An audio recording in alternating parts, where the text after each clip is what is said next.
Isa po muna, good morning sa inyong lahat. Welcome po sa ating Sunday service ngayong araw na ito. Kamusta po lahat? May mga trangkaso na po ba? Kasi di ba, itong week na ito, dami nag-atrangkaso.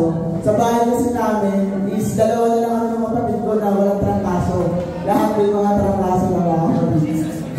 Pero thank God, dahil mas pinili natin na pumunta sa gawain ngayong araw na ito. Pwede ba natin sabihin sa kapatid natin na ay sa kaliwat kanan natin na kapatid, mapalag ka. Pwede ba natin sabihin mo? Amen. Dahil napakabuti ng ating Panginoon at napakabalag ng bawat isa sa atin dahil mas pinili natin na magpuri at sumamba sa ating Diyos. Amen, mga kapatid. Tinanyan ko po ang lahat na tumayo. Tinanyan ko po si Brother Galo. Ama naming Diyos na makapangyarihan sa lahat, nagpapasalamat po kami, Ama, sa araw na ito na muli mong pinagkaloob sa amin, sa bawat isa, sa dakilang pagkakataon upang kami ay makapag-alay ng papuri, pagsamba, at pagluwalhati sa iyong makapangyarihang pangalan. Ama, sa oras na ito, hinihiling po namin ang pagpapatawad mo sa lahat ng aming mga pagkukulang. Gawin mo aming karapat-dapat, Ama, sa aming gagawin pananampahan sa iyo sa araw na ito. Sa aming mga kapatid na wala pa sa lugar na ito, ingatan mo po sila, Ama. At hayaan mo, makasama namin sila sa isang malayang pananambahan. Ama, hinihiling po namin na samahan mo po kami sa oras na ito. Ang iyong banal na Espiritu ang siyang maramdaman ng bawat isa.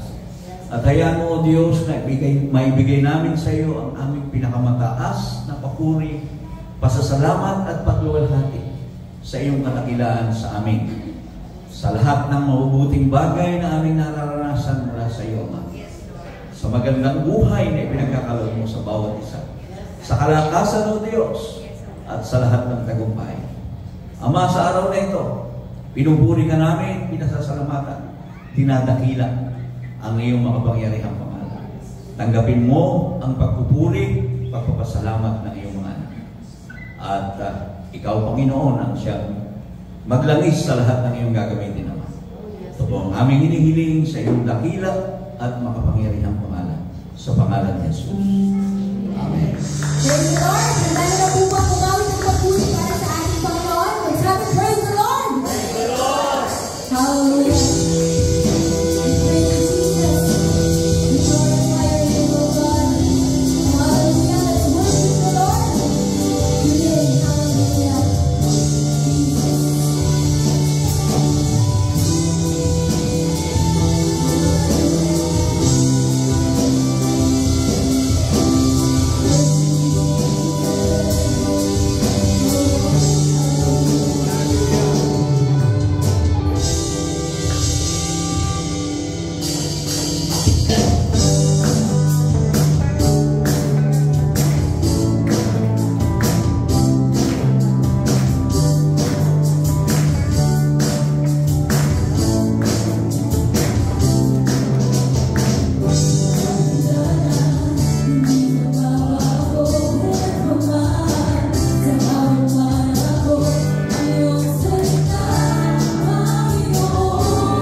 Hallelujah. We worship you, Jesus.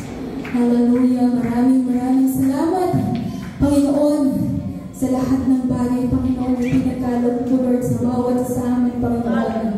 Lalong-lalo na, Lord, sa sukdulang biyaya mo, Lord, na sa kabila ng lahat ng aming pagkukulang, ng pagkakasala, Panginoon, ay nandyan ka pa rin, Panginoon, upang tanggapin ang bawat isa sa amin, Panginoon. Hallelujah. Kaya sa oras nito, Lord, tunay na karapat-dapat kang purihin at sambahin, Panginoon. Nawa maging mabangong sa'yo ang aming mga pagpupuri at pagsamba, Panginoon, sa'yo.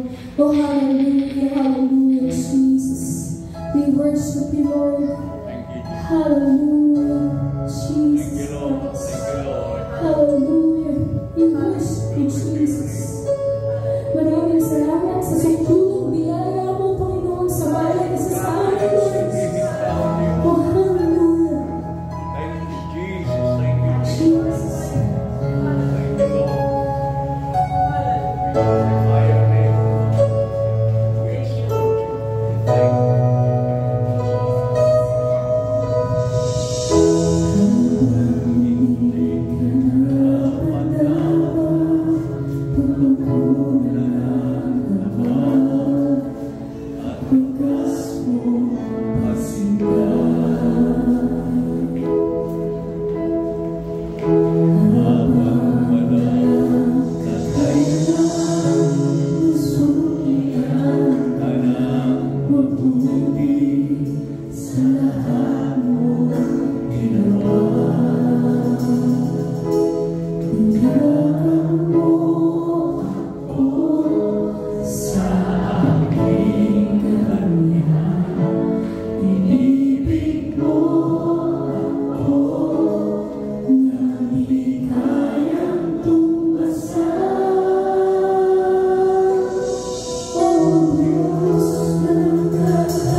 lahat ng mga kinakamtan natin sa buhay sa araw-araw ay tanging sa Diyos lang talaga nagmumula mga kapatid. Amen. Kita niyo ba mga kapatid, may bago tayo script TV ngayon mga kapatid dahil sa pagbabala na ang ating Panginoon mga kapatid, sa ating kapatiran mga kapatid. Thank God talaga mga kapatid dahil kasabayan ko, nasa inyo naman pa, basta kasabayan ko lang din po siya mga kapatid. Pero natutuwa lang ako, nabibless lang din ako mga kapatid kasi sa ganung heart niya na ibibigay yung pagpapasalamat niya sa Lord niya mga kapatid. Kung baga nakakatuwa lang mga kapatid bilang kapatiran na grabe yung puso ng kapatid ko na to, ganito, ganyan. Kaya sobrang saya ko lang talaga mga kapatid. At saka mga kapatid, share ko na rin po mga kapatid, dapat talaga tayo, wala na tayo araw-araw, hindi na tayo nag-worry araw-araw mga kapatid. Kasi buwan-buwan din naman tayo nagsosurvive eh. Amen ba? Amen. Diyos, sabi nga rin po sa Philippians chapter 4 verse 19, at pupunan ng aming Diyos ang bawat kailangan ninyo ayon sa kaniyang mga kayamanan at kaluwalhatian kay Kristo Jesus. Amen. Kaya tuloy-tuloy lang tayo mga kapatid. Palagi na sa ating Panginoon. Share ko lang mga kapatid. Imagine ninyo, usapan sa mga tithes. Sino po may mga bank account? Amen. May mga bank account po tayo. Paano mga kapatid, kunwari, nagkaroon tayo ng, sa bank account natin, may pumapasok na pera. Every morning, na 86,400. May buta din, no? Paano pag pumapasok yun every morning, 86,400? Ano yung unang, pero may ano pala, may, parang basta may ano, natawag yun. Parang may ano siya, may kondisyon mga kapatid. Kung baka, may sa tuwing midnight, nawawala na. Ano yung unang ipapasok sa isip natin mga kapatid na, paano kayo ubusin itong 86,400? Diba? Kung baka, tuwing umaga meron, pero tuwing midnight nawawala. Ano unang papasok agad sa isip natin mga kapatid? Kung baka gagasusin pa natin ito, ubusin pa natin sa mga pamilya, sa mga katropa, sa mga sa church, syempre sa pangsarili. Ano yung unang papasok sa isip natin mga kapatid? Sa mga gano'n. Pero, kung tutusin mga kapatid, meron na po talaga tayong bank account. Yung bank account na po na yun ay tinatawag po na tayo. Meron po tayong 86,400 seconds in a day. In one day mga kapatid. Kaya yung mga kapatid, na-realize ko lang mga kapatid, paano ba natin uubusin, paano ba natin gagawin yung oras na yun sa araw-araw. Kumbaga, itong araw na ito, kumbaga pinili na sa atin ng Lord yun eh, yung mga sarili natin bank account. Nasa sa atin na lang kung paano natin gagawin din ng tama, time ba natin sa family, pagbigay ba natin ng oras sa Panginoon, at syempre, pagbigay ba natin sa mga kagustuhan lang natin, di ba mga kapatid. Kumbaga, nasa sa atin na kung paano natin ibibigay yung time na yun, kung paano natin gagawin yung time na yun mga kapatid. At saka diba sabi rin diba, kumbaga, sabi nga diba, we can make more money, but we cannot make more time. Kumbaga, gamitin natin sa tama yung time na binigay sa atin ng Panginoon. At yun lang mga kapatid, yan yung very special bank account na pinahiram sa atin ng Panginoon. Kaya, lagi natin gamitin ng tama. Amen mga kapatid? Amen. Spend your time with God. Amen po. At yun po, palalangin na rin po natin ang nalilong na handog at ika po. Let's bow our head. And Lord, maraming salamat sa mga handog at ika po na ito na naligong Lord. Unang-una na nagpapasalamat kami sa inyo dahil sa inyo po ito nagmumula at sa inyo po ito nanggagaling. Thank you Lord God sa tamang puso at isipan na pinagkaloob niyo po sa amin. Maraming salamat din Lord sa mga blessings na pinagkakaloob niyo po sa amin sa araw-araw. Sa mga nakapagbigay din Lord God ay palagi na ay i-bless niyo po Lord God Panginoon ko. At ganoon na rin po sa mga hindi nakapagbigay Lord. Ay bigyan niyo po sila Lord na kasiyahan sa puso at isipan ng pagbabalik ng mga handog at ikapo na ito sa inyo Lord. Dahil unang-una na Lord ay sa inyo ito nagmumula. At sa inyo lang to na nanggagaling ang ako lahat Lord ng mga blessings na aming nakakamtan ay sa inyo lang na nagmumula. Tulungan niyo po kami Lord na magamit ito sa tama, sa ikakaluwalhati at sa ikakalaganan pa po ng inyong pong salita. Sa inyo pong mataas na papuri at pasasalamat in the name of Jesus Christ. Amen, mga kapatid. At mga kapatid, syempre announcement po mga kapatid, tuwing Wednesday po natin mga kapatid ang ating Bible study at Prayer Warrior Night po tuwing Thursday po 7 p.m. At ang FB page po natin, Next Level Acts, at sa YouTube channel, Next Level Acts po. Subscribe po kayo. At yun mga kapatid, at ihanda na rin po natin ang ating mga sarili sa salita ng ating Panginoon na iladala po ni Brother Don. Tunay na kapuri-puri po ang Panginoon. Amen. Kapag inaalala natin yung kabutihan ng Diyos na ginawa niya sa atin araw-araw. Amen. Yung buhay at kalakasan na na-enjoy ng bawat isa. Lahat ng may kalakasan, magsabing Amen. Amen. Lahat ng buhay, magsabing Praise God. Praise God. Wala pa naman siguro patay nga dito. Buhay pa tayo lahat. Tayong lahat tayo tumayo. Glory to Jesus. And I'm glad to see some of the faces and brethren natin. Glory to Jesus. Nami-miss natin kapag hindi natin sila nakikita. Glory to Jesus. If you have your Bible, please open in the book of Galatians chapter 5, verse 25. Ganito po ang sabi dyan in NIV. Sabi, since we live by the Spirit, let us keep in step with the Spirit. Since we live by the Spirit, let us keep in step with the Spirit. Dahil lahat ay manalangin.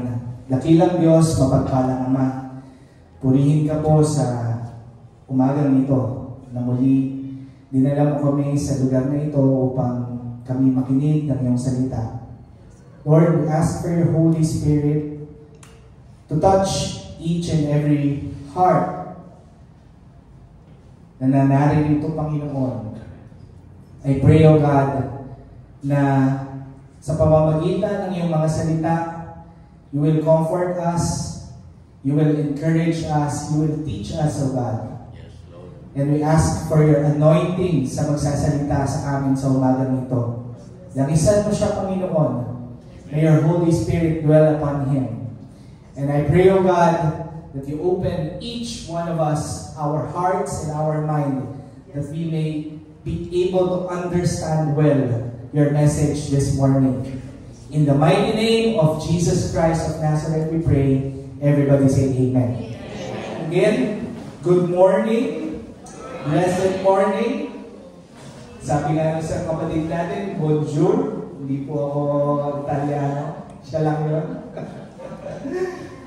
Kapag uusapan po natin ngayong umaga, ay makikita na rin natin dun sa ating key verse pinag-uusapan na binasa kanina. Since we live by Spirit, let us keep in step with the Spirit. I would like to entitle my message this morning, Living a Spirit-Led Life. Ang pamumuhay na pinangungunahan ng banal na Espiritu. Naniniwala ba kayo mga kapatid na ang bawat isa sa atin, bawat Kristiyano, bago o hindi naman luma, matagal na Kristiyano. Yan. Bago man or matagal na Kristiyano, kailangan po tayo ay patuloy na namumuhay na pinangungunahan ng banal na Espiritu. Amen. Sapagkat yan ang sinabi doon sa ating binasa. Since we live by the Spirit, let us keep in step with the Spirit. Now, some of you might know about an app na ginagamit natin palagi, lalo na sa mga nag-grab, nagda-drive, sa mga nagta-travel. Familiar na familiar sa inyo yung app na Waze. Tama? Sino sa inyo nakakaalam ng Waze na app? Application sa cellphone. Ginagamit natin yung Waze kapag meron tayong lugar na gustong puntahan na hindi natin alam kung saan yung pinakamagandang ruta na walang traffic. And some of you familiar din dun sa tinatawag na Google Maps. At yung mga sasakyan din ngayon, may mga naka-install na rin na GPS. Amen? At itong mga applications na ito, ang layunin nito, mga kapatid, ay para tulungan yung mga drivers na mag-navigate ng traffic. Kung saan sila papunta. Kung saan sila patungo. Just like ng mga GPS na ito, mga kapatid, mas mainam kaysa sa GPS ang banal na Espiritu ng Diyos. Bagaman ang GPS ay tumutulong sa atin to reach our destination, to navigate yung mga directions kung saan tayo pupunta, yung mga daan na pupuntahan natin para makarating tayo dun sa destination natin. Same thing, mga kapatid. Tayong mga Kristiyano, wala po tayong ibang kailangan para makarating dun sa destination natin, kundi ang tulong ng banal na Espiritu ng Diyos. The Spirit of God helps us avoid wrong turns. Amen? Katulad din ng GPS. Yung direction, itinuturo na niya yung tamang direction para makarating tayo dun sa destination. Katulad ni Waze, tinuturo niya rin yung fastest route kung saan walang traffic. So same thing, mga kapatid, ang banal na Espiritu ng Diyos ang nagbibigay sa atin ng tulong to avoid the wrong path, to avoid yung mga traffic sa buhay, to avoid yung mga lugar na kung saan merong obstruction. Sa Waze, makikita nyo yan kapag may nagbanggaan, diba? Nakalagay na dun sa Waze na kaya traffic kasi merong nagbanggaan. Pero mga kapatid, itong GPS, itong Waze, itong Google Maps, it can only change your direction. But the Holy Spirit of God is the only way or the one that can change our heart. Hindi kaya gawin ni Waze, ni GPS, ni Google Maps, yung change of heart. Amen? Bagaman tinuturo ni GPS, tinuturo ni Waze, ni Google Maps, yung direction, hindi niya kaya kontrolin yung puso mo at desisyon mo kung saan ka pupunta. It is only you who can decide if you will follow GPS, you will follow Waze or Google Maps. But if we have the Holy Spirit of God, it can change your mind and it can change your heart, pointing to the right direction. Can you say amen? Kaya kailangan natin, mga kapatid, ng banal na Espiritu ng Diyos dahil ang banal na Espiritu ng Diyos ang siyang tutulong sa atin to change our mind and to change our hearts. It helps us to change our hearts and to change our minds. In Galatians chapter 5 verse 16, ang sabi dyan, so I say, walk by the Spirit, and you will not gratify the desires of your flesh. Sabi ko nga kanina,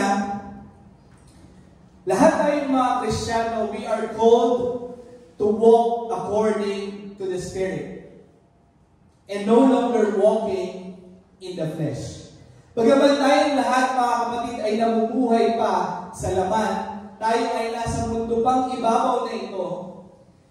When God called us, nung tayo ay tinawag ng Diyos, nakilala natin si Kristo sa buhay natin, hindi na po tayo nabubuhay para sa ating mga sarili, sa ating laman, bagkus tayo ay binago ng Diyos at inaasahan ng Diyos na tayo ay mabubuhay na sa Espiritu at hindi sa laman. Kukuha natin. Just as what says here in Galatians 5:16, so I say, walk by the Spirit, and you will not gratify your flesh. Walk by the Spirit, and you will not gratify the desires of the flesh. Marami tayong mga desires, mga kapatid, sa ating laman.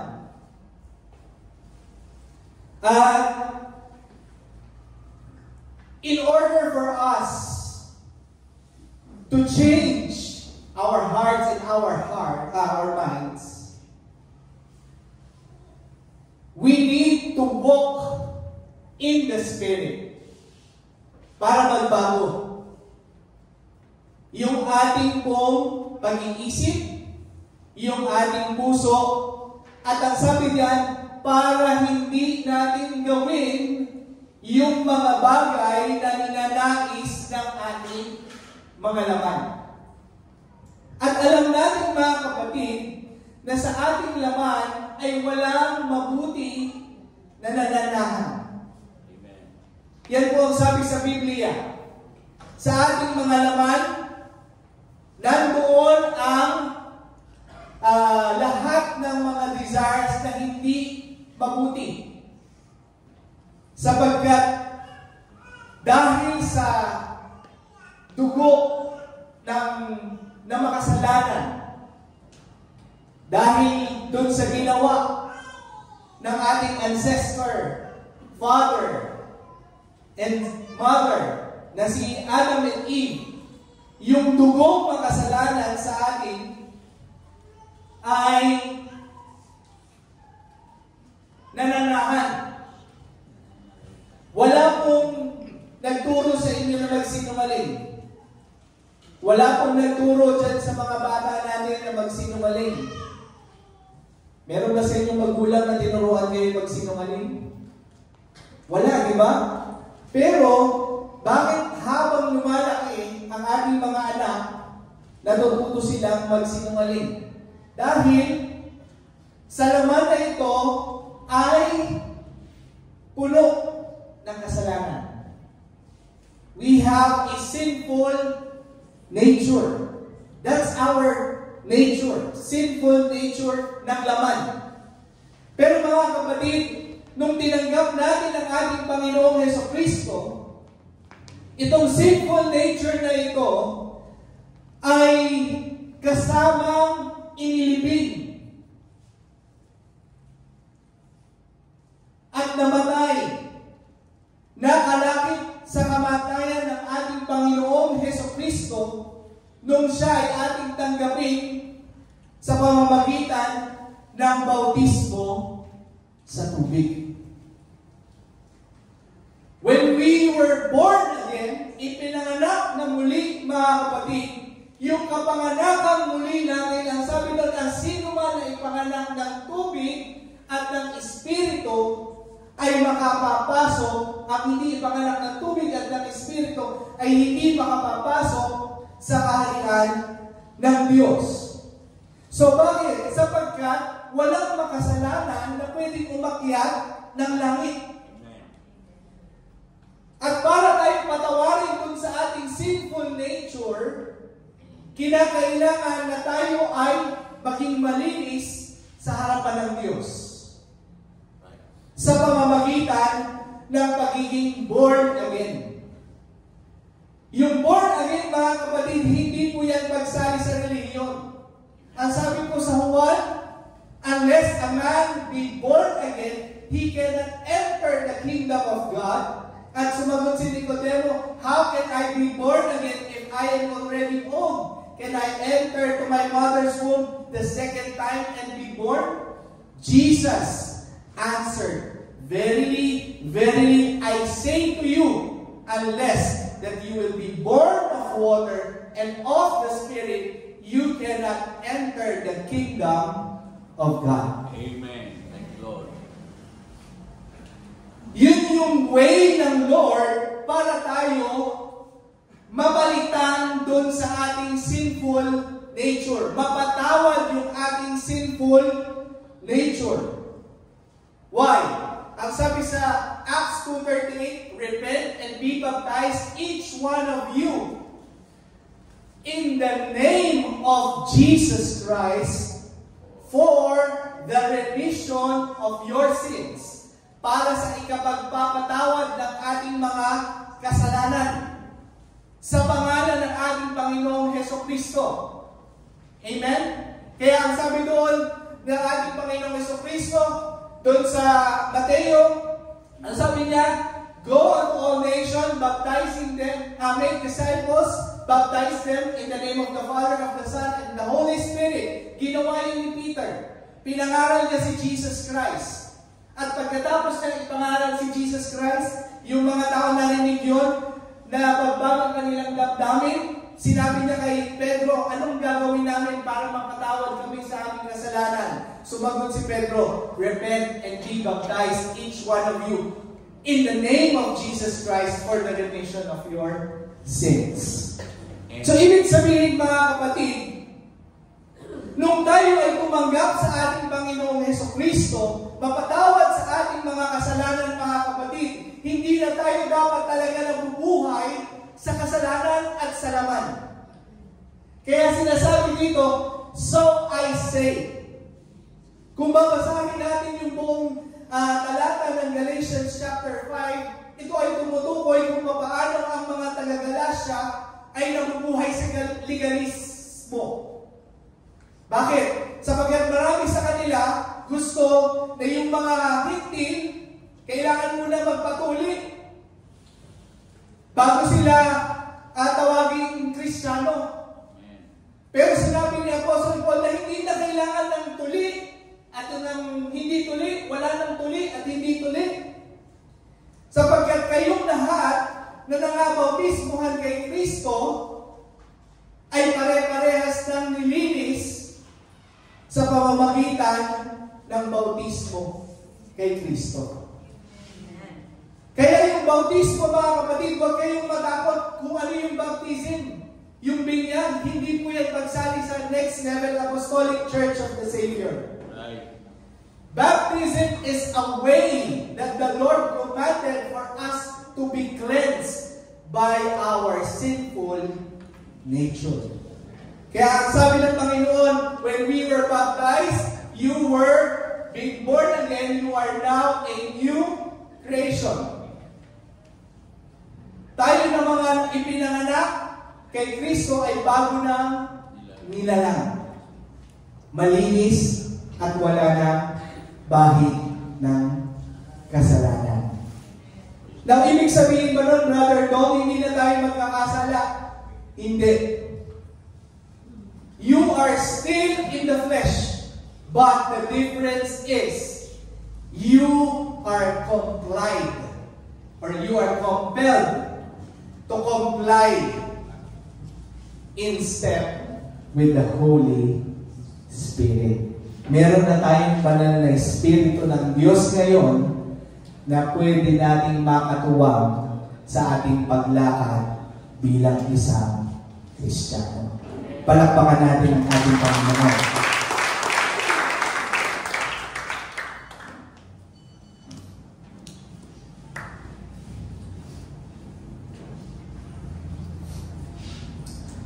Nung tayo ay marami tayong iba't ibang mga struggles sa buhay. May mga nagpapatotoo noon, before sila tumanggap sa Panginoon, sila ay maraming bisyo. Triple B. And pala triple B. LBS. Ano yan?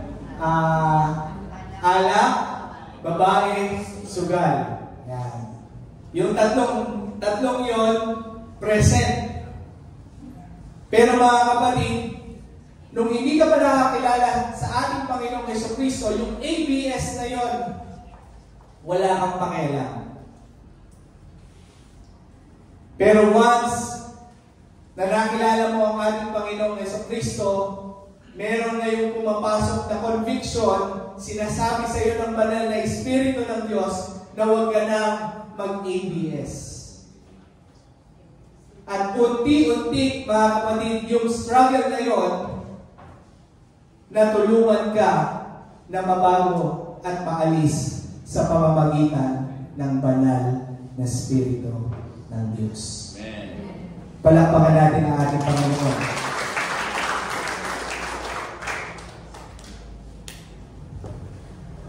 Ang banal na Espiritu ng Diyos, mga kapatid, ang tumutulong sa atin para mapalagumpayan natin ang lahat ng pita ng ating mga laman. At papaano ba natin malalaman, mga kapatid, na tayo ay lumalakad o ang ating buhay ay pinangungunahan ng banal na Espiritu ng Diyos? How can you identify that your life is being led by the Holy Spirit? Any guess? By your fruits, ye shall know them. Amen. By the fruit of the Spirit. Tayong lahat, mga kapatid, na pinangungunahan ng ating banal na Espiritu ng Diyos. Kung babasahin natin itong Galatians, same chapter, i-discuss ni Pablo ang isang buhay na pinangungunahan ng banal na Espiritu ng Diyos. At yung pamumuhay na yon, mga kapatid, makikita natin na tayo ay nabubuhay sa pangunguna ng banal na Espiritu ng Diyos kung ang mga bunga ng banal na Espiritu ay nakikita sa atin. Ano ba yung mga bungang yun, mga kapatid? Basahin natin, mga kapatid, 5:22-23. Sabi dyan, but the fruit of the Spirit is love, joy, peace, forbearance, kindness, goodness, faithfulness, gentleness, and self-control. Against such things, there is no law. Gayong bagay ay walang kautusan. Ibig sabihin, mga kapatid, itong mga taga-Galacia na Kristiyano na nabubuhay sa batas. Ibig sabihin yung batas ni Moises, the Ten Commandments. Marami silang mga ritual na ginagawa na gustong ipatupad dun sa mga Hentil. At ganoon din sa mga Hudyo. Na kung hindi nila ito magagawa, ang sabi, sila ay, kumbaga, hindi nakakatupad, sila ay hindi tunay or legitimate na Kristiyano. Pero si Paul, tinuturuan itong mga legalistic mind na hindi na mabuhay sa pagkakatali sa batas. Kaya ganoon din tayo, mga kapatid. Tayo ay hindi natatali sa batas. Kaya nga dito sa church natin walang bawal. Kung gusto mong manigarilyo, sige, manigarilyo ka. Kung gusto mong magsugal, sige, magsugal ka. Pero itinuturo natin sa church na bagaman meron tayong malaya paggawa, because we are free from the law, we are expected to walk in the Spirit and not in our flesh. Right. Kaya paano mo malalaman na ikaw ay pinangungunahan ng banal na Espiritu ng Diyos kung meron ka daw nitong mga bagay na ito, na bunga ng Espiritu? So, ibig sabihin mga kapatid, tapos na tayo dun sa mga ritual. Hindi tinitingnan ng Diyos yung ritual na ginagawa natin. Ang tinitingnan ng Diyos ay yung bunga ng pagsunod natin sa banal na Espiritu ng Diyos.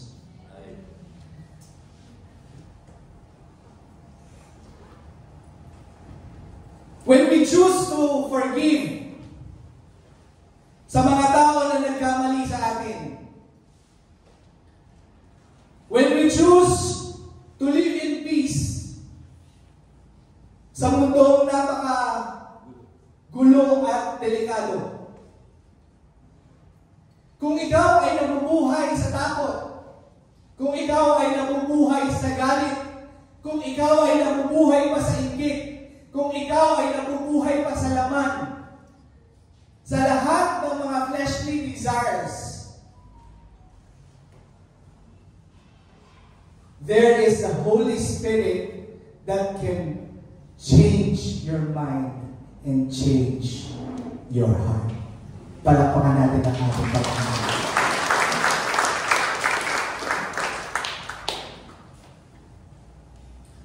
Kung tayo ay mga magulang,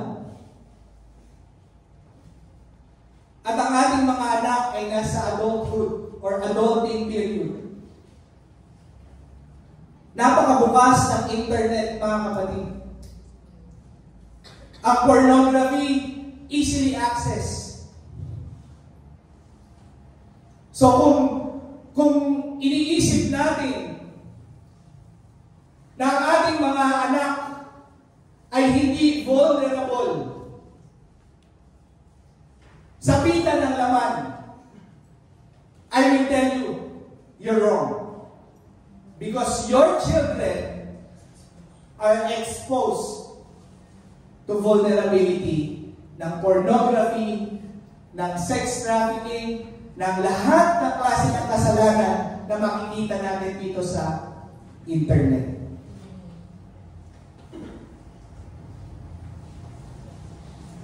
At wala tayong magagawa, mga kapatid, kahit 24/7 mong bantayan yan, wala kang magagawa. What you can do is to tell your kids the same thing.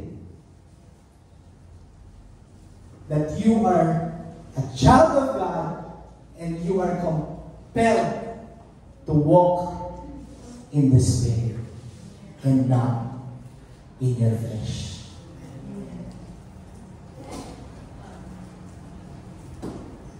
We cannot change the hearts of our children. Pag sumakit ang puso niyan, may magagawa ka ba? Mababantayan mo ba kung ano yung nararamdaman niya? Hindi. But the Holy Spirit can change his mind, can change his heart, can change how he will overcome the desires of the flesh. Kaya napakahalaga, mga kapatid, na maintindihan natin mga magulang na ang ating pamumuhay bilang mga magulang ay kinakailangan Spirit-led parenting or life. Why? Because these fruits, peace, joy, love, kindness, goodness, faithfulness, gentleness, and self-control, we as parents should be walking by these fruits.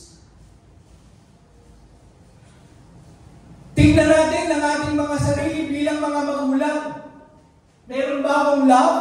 Napapakita ko ba sa anak ko yan? Meron ba akong joy? Nakikita niya ba na lagi akong masaya o lagi kang bugdutin? Lagi kang initin ng ulo? Nakikita ba ng joy ng anak mo na meron kang peace o lagi kang alala? Nakikita ba ng anak mo na meron kang kindness o lagi kang galit pag nagsalita? Lagi kang tawag doon, maitindi ng ulo pag nagsalita. Nakaangin. Minsan meron pang tan-GA ka. Diba? Minsan gaganoin na ba? Ano ba yan? Tawag naman.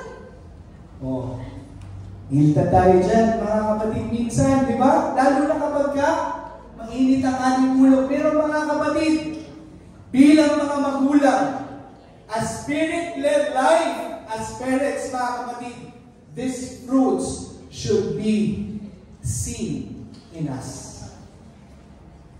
If these fruits are not seen inside the house, we are not living in step with the Spirit.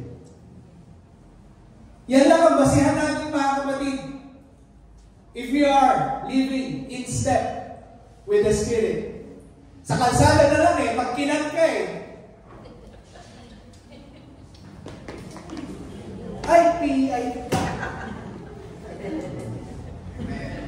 Diba? So, asan doon yung kindness? Asan yung goodness? Asan yung self-control? Alam mo na lahat ng kabaliktaran ng fruits of the Spirit are fruits of the flesh.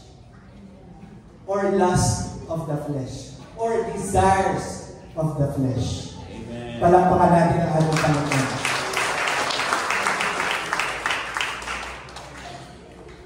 Now, how to stay Spirit-led? Ano ang gagawin natin? Paano ba tayo mananatili na pinamumunahan ng banal na Espiritu ng Diyos? Open your Bible in the book of Romans chapter 8:14.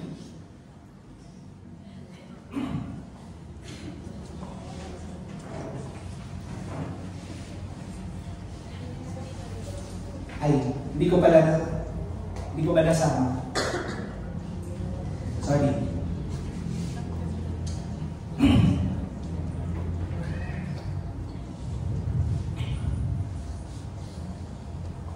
In the book of Romans, chapter 8:14, ganito ang sabi, mga kapatid.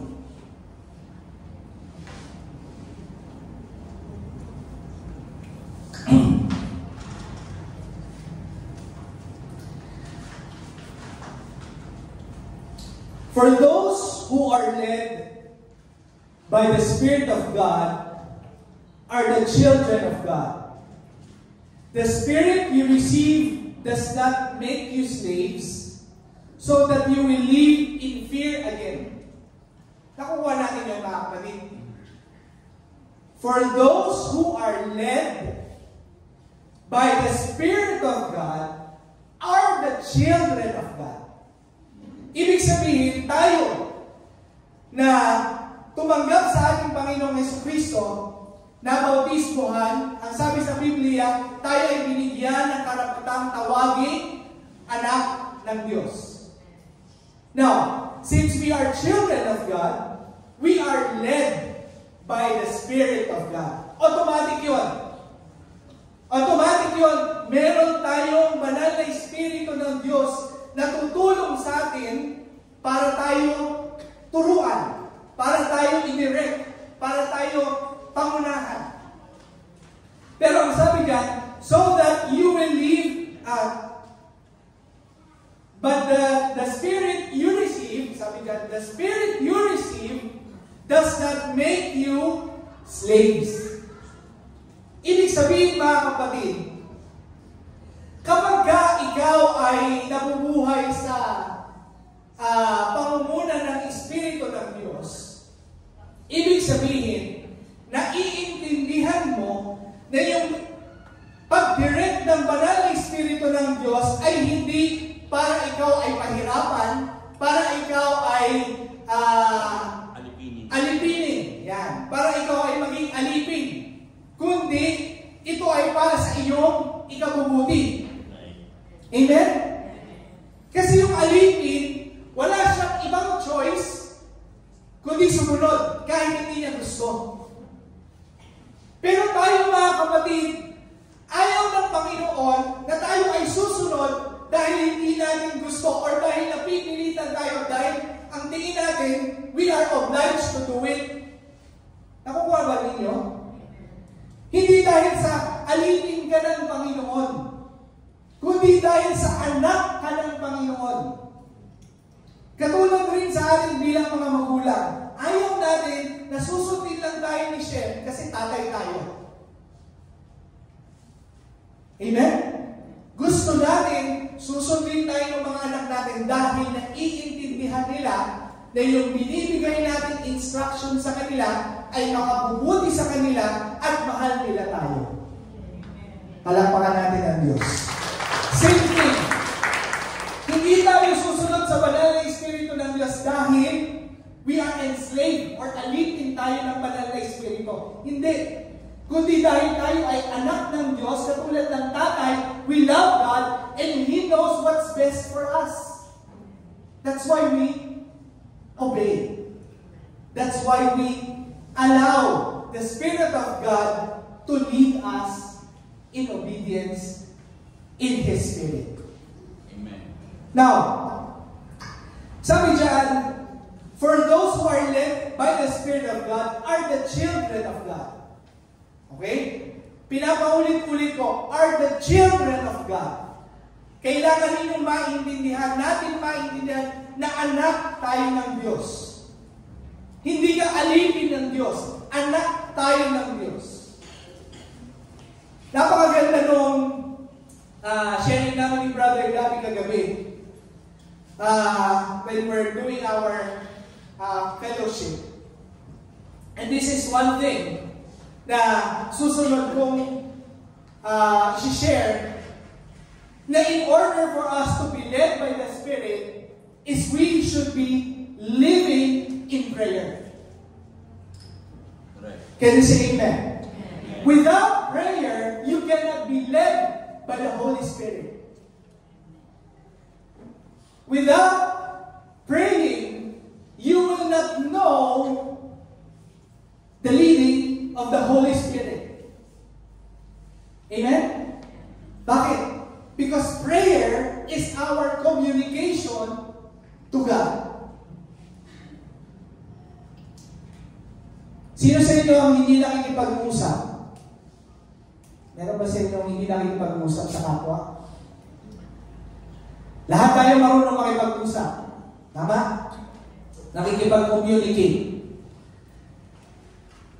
Kapag hindi kayo nag-uusap ng anak mo, hindi kayo madalas nag-uusap ng anak mo, makukuha mo ba yung ugali ng anak mo? Maiintindihan mo ba paano siya mag-isip? Maiintindihan mo ba kung saan siya nanggagaling kung bakit niya ginagawa yung isang bagay? Hindi. Manghuhula ka. Kasi hindi mo siya kinakausap. Amen? Same thing. Hindi tayo pwedeng nanghuhula kung ano ang gusto ng Diyos. Kailangan natin siyang kausapin para malaman natin kung ano ang gusto ng Diyos. Amen? Sabi mo, Brother Dong, alam mo na ng Diyos kung ano yung gusto ko eh. Alam ng Diyos kung ano yung gusto mo. Pero gusto ng Diyos na lumalapit ka sa Kanya para malaman kung ano yung gusto mo. Bakit? Because when you come to God, it is a sign of your humility. Your faith. It is a sign of you not relying on yourself. Amen? Kapag hindi ka nag-pray, ibig sabihin, wala kang pangangailangan sa Diyos. Kaya mo yung mga bagay. Or iniisip mo na kaya mo yung mga bagay. Ikaw yung nagdidesisyon palagi. Ikaw yung nag-iisip palagi. Ikaw yung may control. At yun yung gustong-gusto natin. Na tayo lagi yung may control. Pero alam natin mga kapatid na pag tayo yung nag-control, lagi, sa madalas, palpak. Bakit? Because we have limited minds. We have limited abilities. Amen? Hindi natin alam kung ano yung mangyayari bukas. Hindi mo nga alam kung magigising ka pa bukas eh. Pero iniisip mo, magigising ka bukas. Iniisip mo lang yun. Pero Lord, alam ng Lord kung magigising ka pa bukas o hindi. So, hindi tayo pwedeng magmalaki na alam natin yung mga bagay sa buhay natin. Hindi natin pwedeng isipin na alam natin kung ano yung magpapasaya sa atin. Kung ano yung makakabuti sa atin. Minsan na nakuha mo na yung isang bagay, akala mo pag nakuha mo magiging masaya ka. Pag nakuha mo na, hindi pa rin pala. Because only God can give you peace, joy, and love. It's a fruit led by the Holy Spirit. And you need to pray. We need prayer. In 1 Thessalonians chapter 5, verse 16 to 18, ang sabi dyan,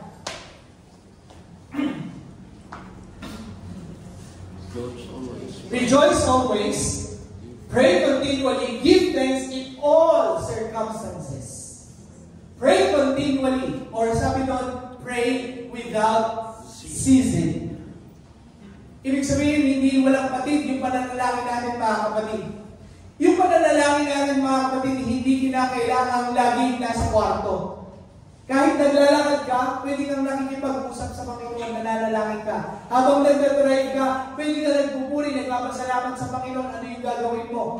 Kung meron isang bagay, doon sa magiging kausap mo, hindi mo alam kung ano yung magiging ka-meeting mo, mananalangin ka before you go to your meeting. Before you present to your boss kung ano yung whatever presentation na prepare mo, you pray to God because you are relying that you cannot do it without the leading of the Holy Spirit. And another thing that we need is the Scripture or the Word of God. Sabi nga ni Brother Gabby, yung prayer at Scripture para yung pakpak, para ka makalipad. Na nagsisharing kami, kapag ka Scripture lang, pag pumagaspas ka, isang ganyan lang, hindi ka diretso. Diba? Ang ibon, pag isang pakpak lang, ano mangyayari? Pag ganyan ang lipad. Pag ganyan lang, paikot-ikot. Pero kapag sabay na lumilipad yung dalawang pakpak, pwede mong i-navigate kung saan pupunta. Amen? So prayer and Scripture goes hand in hand. 2 Timothy 3:16-17. Ano ang sabi dyan? All Scriptures are God-breathed and is useful for teaching, rebuking, correcting, training in righteousness. In righteousness. May kasunod. So that the servant of God may be thoroughly equipped for every good work. So kung nabubuhay tayo mga kapatid, a spirit-led life without the Word of God, you will not be equipped for the good work. Amen? Bakit? Kasi ang salita ng Diyos ang nagtuturo, ang nagre-review, at nagre-train sa atin para sa kabanalan. Para mabuhay na matuwid sa harapan ng Panginoon. Yung salita ng Panginoon. So kung walang salita ng Diyos, panalangin ka lang ng panalangin, baka ang pinapanalangin mo lang yung gusto mo. Amen? Pero ano ang sabi?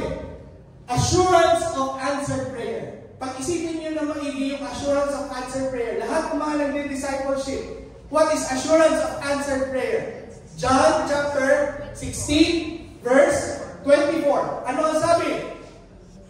Until now, you are not asking anything in my name. Ano ang sabi niya? Ask anything and you shall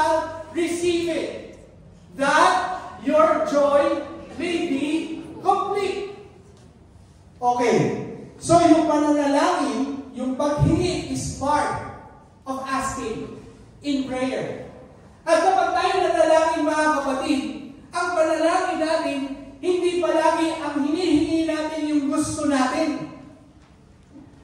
Sabi doon that your joy may be complete. Your joy will not be complete if you will rely on the things that you think is good for you.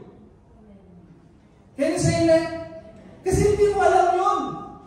Only God knows what's good for you. So what you pray for is the will of God for you. And there is an assurance of answered prayer. That He will give you His will.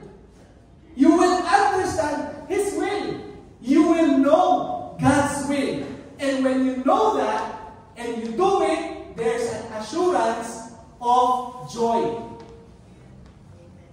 Doon merong complete joy.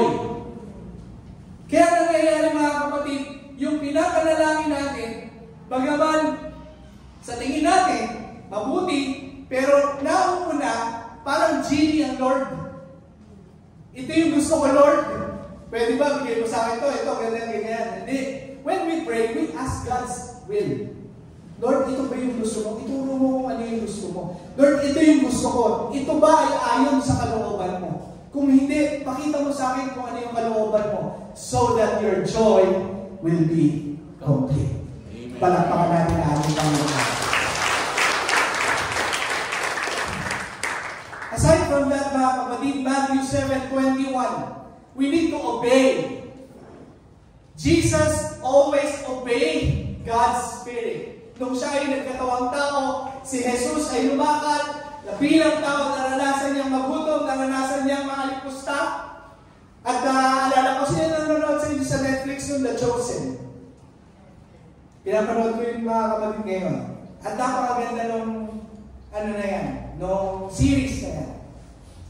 There's two apostles which God calls Son of Thunder. Sino yun mga kapatid? Mga anak ng bulog. These two is James and John. James and John, sabi ng ating Panginoon, pinansagan sila ng ating Panginoon sa Kristo, the Son of Thunder. Sons of Thunder. Bakit? Sila ay very passionate and very impulsive. Merong scene doon mga kapatid na kung saan mababasa rin natin sa Biblia na ang ating Panginoong Jesucristo ay naglalakad kasama ni John at ni James at salubong sila ng mga Samaritano at itong mga Samaritano ito hindi maganda ang ginawa kay Kristo. Doon sa movie, ang ginawa, dinuraan si Jesus Christ. At ito si John at saka si James, galit na galit. Gusto nila upakan yung mga Samaritano. Nung dinuraan itong si James. Kaya nagbigay ng salita itong si James at saka si John. Sabi niya, Lord, paulinan natin ang apoy itong mga to. Patayin natin sila, paulinan mo ng apoy. At dahil dun sa ganong ugali ni John and James, makikita natin mga kapatid that this is not a fruit or spirit-led life. So anong ginawa ng ating Panginoong Jesucristo? Pinasagan sila ang Sons of Thunder. Pero yung pagiging Sons of Thunder mga kapatid, from the time na ginawa nakita nila yung ginawa kay Jesus Christ at hindi nag-retaliate ang ating Panginoong Jesucristo noong panahon na yon at pinigilan niya si John at si James. Isa pang senaryo mga kapatid, doon na sa Last Supper sila yung dalawang nag-aagawan na pwedeng doon sa kanan at saka kaliwa ng ating Panginoon Jesucristo maupo.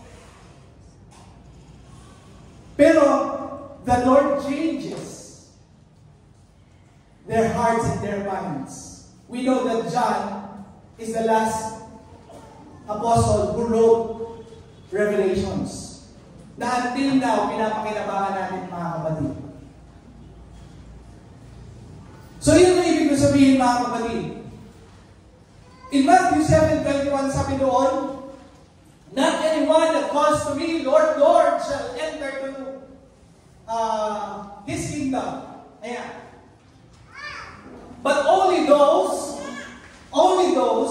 who does the will of my Father. Madalas sa akin ito naririnig, mga kapatid. Iniisip natin ito, doon lang sa mga nangabautismuhan, sa mga hindi pa nangangabautismuhan sa pamamagitan, yung tamang bautismo, sa pamamagitan ng bautismo sa tubig. Pero mga kapatid, hindi. This statement is even for us, Christians. Even if you are calling, Lord, Lord, praise the Lord, hallelujah, hallelujah, we are not doing the will of God. We cannot enter the kingdom of God. Brother Dom, di ba pagka-fall sa legalism yan? No. Why? Because you are doing it because you love God.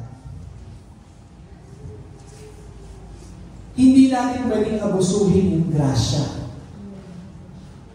Yung grace ng Panginoon. Bagaman sinabi ng Biblia na for which we are saved through grace, through faith, by grace of God. By the grace of God. Sa pamamagitan ng biyaya ng Diyos, dahil sa ating pananampalataya tayo ay nakaligtas. Yes. Pero mga kapatid, we have the responsibility to walk in step with the Holy Spirit. Pagkatapos natanggapin natin yung biyaya ng Diyos. Kaya sabi sa Roma chapter 6, di ba? Tayo mga nakabautismo kay Kristo, magpapatuloy ba na tayo sa pagkakasala, sa pamumuhay sa kasalanan, upang ang biyaya ng Diyos ay managana? Sabi ni Pablo, huwag nawang mangyari. Sapagkat tayo na nangabautismuhan kay Kristo ay nangamatay kay Kristo. Ibig sabihin, our old self died already and we are no longer walking in the flesh and we are trying to have a Spirit-led life. Palakpakan natin ang ating Panginoon. Last one, mga kapatid, 1 Thessalonians 5:11. Surround yourself with people who are also walking in the Spirit. Kung ang kasama mo palagi sugarol, magiging sugarol ka talaga. Amen.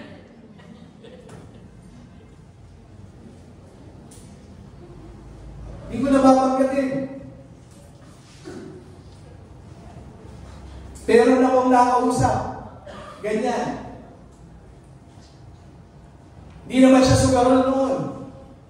Isang beses niya lang ginawa. Nawili. Umulit. Hanggang sa umulit. Natalo na 6,000. Kasi gano'n yun. Kapag kasama mo, sugarol, hindi ka talaga magiging sugarol.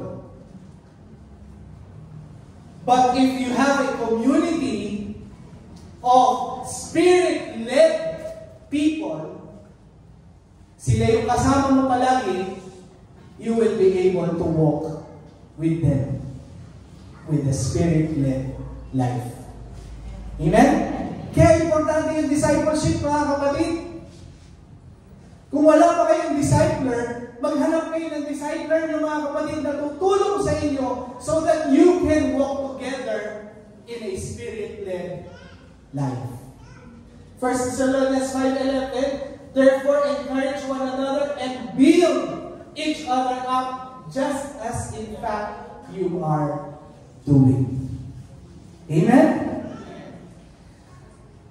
So basahin natin, mga kapatid, ulit. Kapatid, favor. Buksan mo yung buong Galatians 5.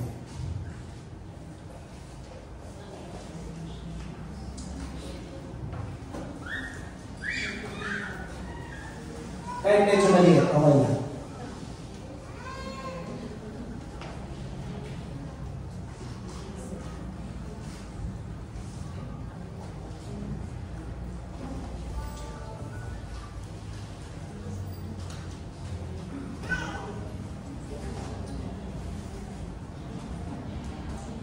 Sabi sa Galatians 5, mga kapatid,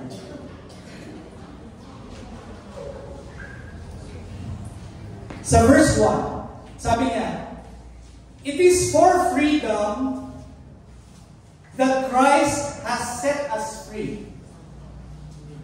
Stand firm, then, and do not let yourselves be burdened again by a yoke of slavery." Yan yung sinasabi ko. Na huwag niyong isipin, mga kapatid, na mabigat yung paglakad sa Espiritu ng Diyos. Kasi kapag ang mindset natin ay mahirap lumakad sa Espiritu ng Diyos, hindi mo ma-enjoy. You will never enjoy walking in the Spirit. So we have to change our minds. Ang sabi dito, it is for freedom that Christ has set us free. Pinalaya tayo ng Diyos. Saan? Sa law at sa sin. Amen? Sa kasalanan at sa batas. At tayo ay malayang nabubuhay sa biyaya ng Diyos. Pero ang sabi niya, stand firm. Do not let yourselves be burdened. Do not let yourselves be burdened again by a yoke of slavery. So, ibig sabihin, mga kapatid, yung pagtingin natin dun sa kalooban ng Diyos or sa mga batas ng Diyos, sapagkat alam naman natin na meron pa rin commandments sa Panginoon, hindi na yon magiging burden sa atin. Kundi ito ay kasiyahan na tayo ay malayang nabubuhay kay Kristo. Amen? Palakpakan natin ang ating Panginoon.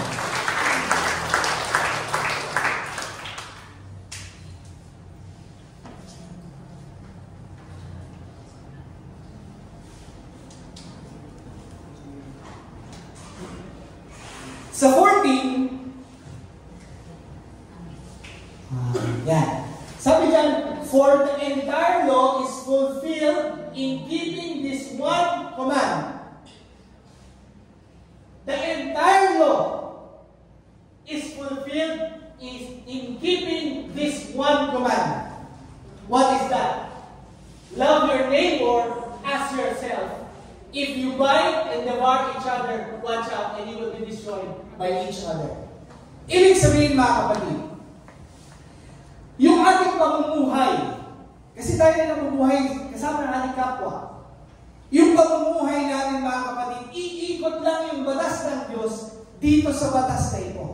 That we love our neighbor as we love ourselves. So, yung fruit of the Spirit, mga kapatid,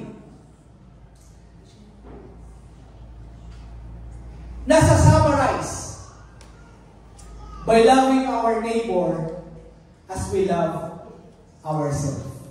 Bakit? Kasi makikita niyo dyan, mga kapatid, yung mga kasalanan na ginagawa ng common na tao. 19. Same, ano lang. Yan. Sa 19, taas mo lang. Taas mo lang. Ito. Yan, taas mo lang. Yan. The acts of the flesh are obvious. The acts of the flesh are obvious.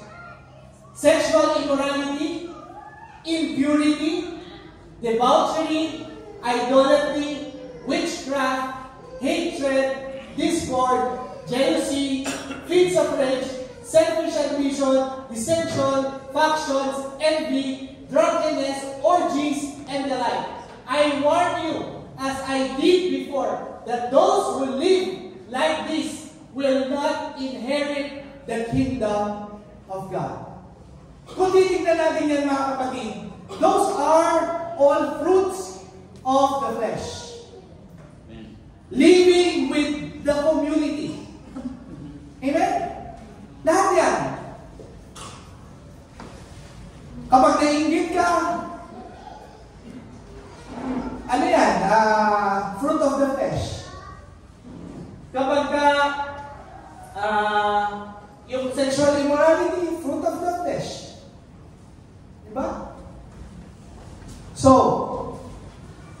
again, to check sa ating mga sarili if we are spirit-led life, isa-isahin natin yung fruit of the Spirit if nakikita sa buhay natin.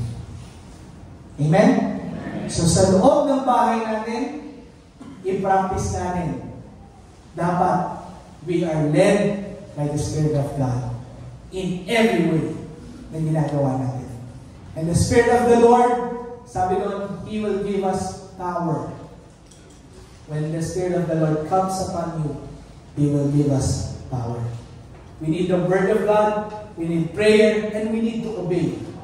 We need one another para tayo maalalahanan. Kapag meron tayong kailangan makuhin sa ugali natin.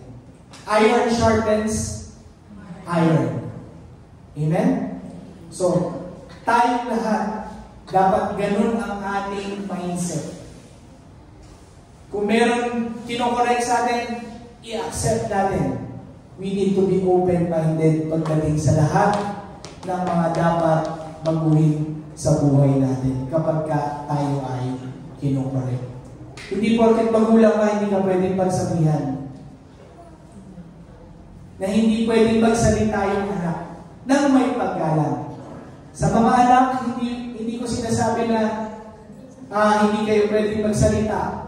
But always remember, babalik tayo doon, is there love doon sa nagsasalita mo? Kapag nagsalita ka sa tatay mo, o lagi ka rin paangil kapag sumasagot ka sa magulang mo. So, it goes in all positions, in all roles natin na kinabibilangan. Kung ikaw ay boss, kung ikaw ang naggagawa, kung ikaw ay ministro, ikaw ay pastor, ikaw ay elder, it goes in all roles and responsibilities na meron tayo. We should be walking.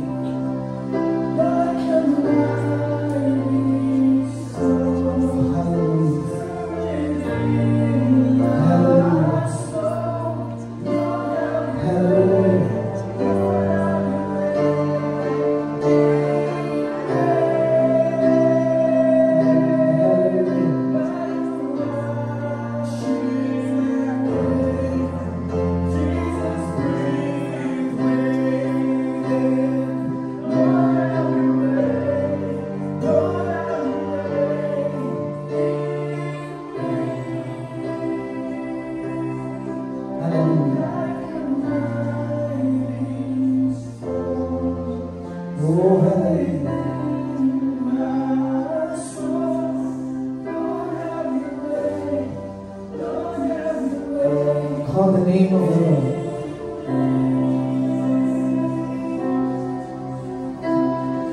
I want you to call the name of the Lord.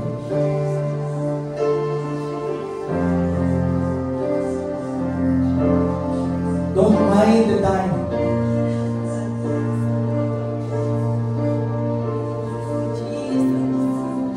Huwag mong intindihin yung matabi mo. Focus on Jesus. Call upon the name of the Lord.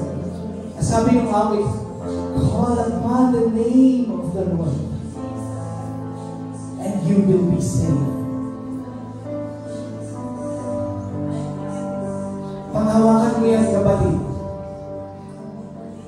You need the Spirit of God to save you, to direct you, to change you.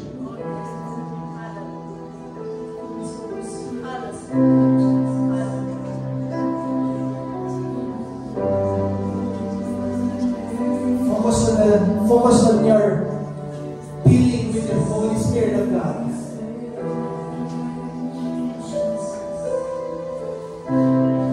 He wants you to feel His presence. Gusto ka niyang pagpalain ngayong umaga. Gusto ka niya maging matagumpay sa lahat ng mga struggles na meron ka. Kaya call upon the name of God. Oh, He wants you to be safe in His presence. Hallelujah.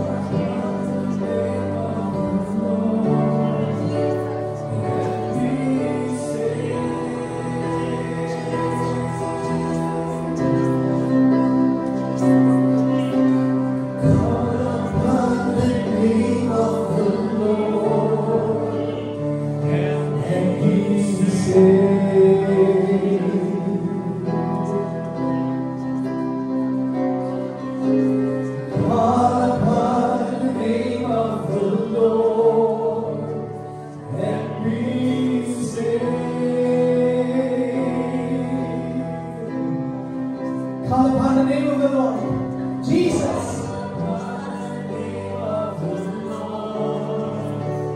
And be saved. We call upon the name of the Lord. Call upon the name of the Lord. And be saved. He wants to save you. Call upon the name of the Lord and be saved. Hallelujah! I feel God's presence. Oh, hallelujah! Jesus.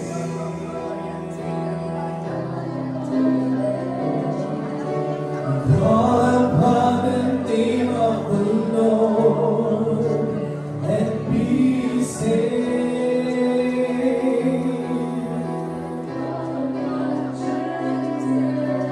Call upon the name of the Lord and be saved.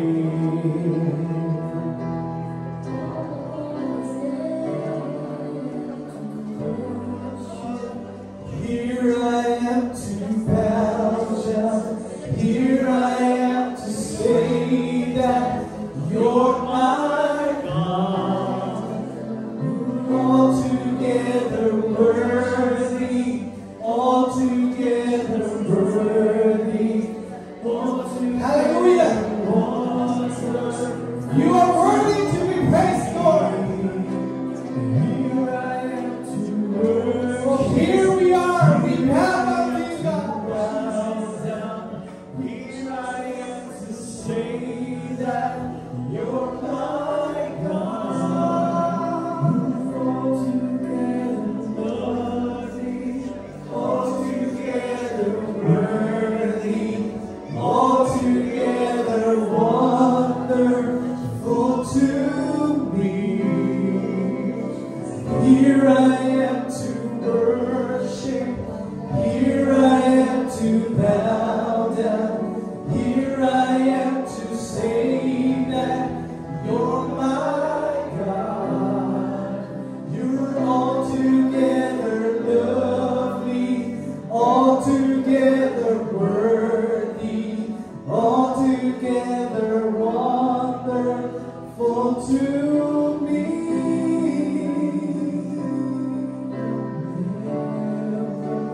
Hallelujah.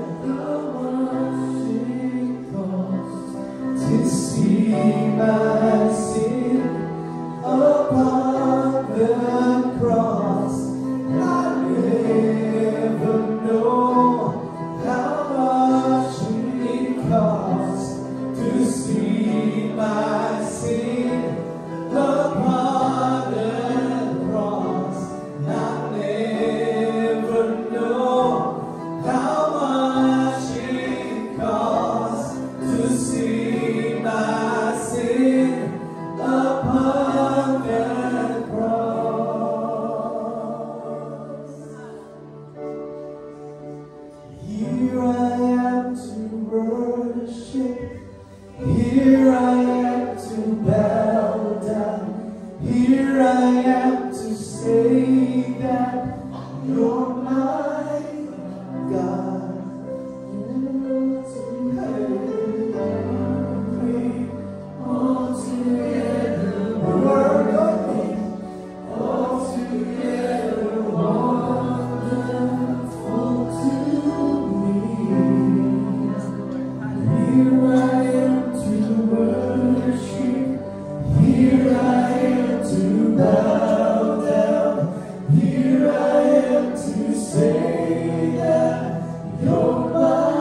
you so much, God. Hallelujah. Thank you so much, Lord. Dakilang Diyos, purihin ka po sa umagang ito. Maraming salamat, Panginoon. Patuloy mo kami tinuturuan. Patuloy mo kami pinaalalahanan ng God. Lord, we want to walk in step with your Spirit. We cannot do this, Lord, by our own. We need your help, God. So I pray, oh God, that each and every one of us here will start to have a Spirit-led life. Lord, hayaan mo na ang mga fruit ng Spirito ay managana sa bawat isa sa amin. Katulad, Lord, ng iyong mensahe last week, you empowered us for a purpose. So lead us, O God. We need your help. I pray, O Lord, sa aming mga kapatid na nasa gitna ng pagsubok ngayon, whatever it is, Lord, financial, emotional, physical, mental, Panginoon, I pray, Lord, that you will free them from all these problems. In the mighty name of Jesus Christ of Nazareth. It is through you, Lord. It is for freedom, Lord, that you set us free. Malaya na kami, Panginoon, sa kasalanan. Malaya na kami, Panginoon, sa tali, Panginoon, ng kaaway. Sa kalayaan ito, Panginoon, hayaan mo na maging malaya kami mabuhay ng naaayon sa iyong Espiritu. Ingatan mo po, Panginoon, bawat isa sa aming paghiwa-hiwalay. Ilayo mo kami sa anumang kapahamakan. At this coming week, Panginoon, turuan mo kami na every day, every step of the way, we rely in your direction. We rely in your leading. Hayaan mo, Panginoon, na ito ay maging lifestyle at part na ng aming buhay. We thank you, Lord. We declare victory this coming week in the mighty name of Jesus Christ. Everybody say amen.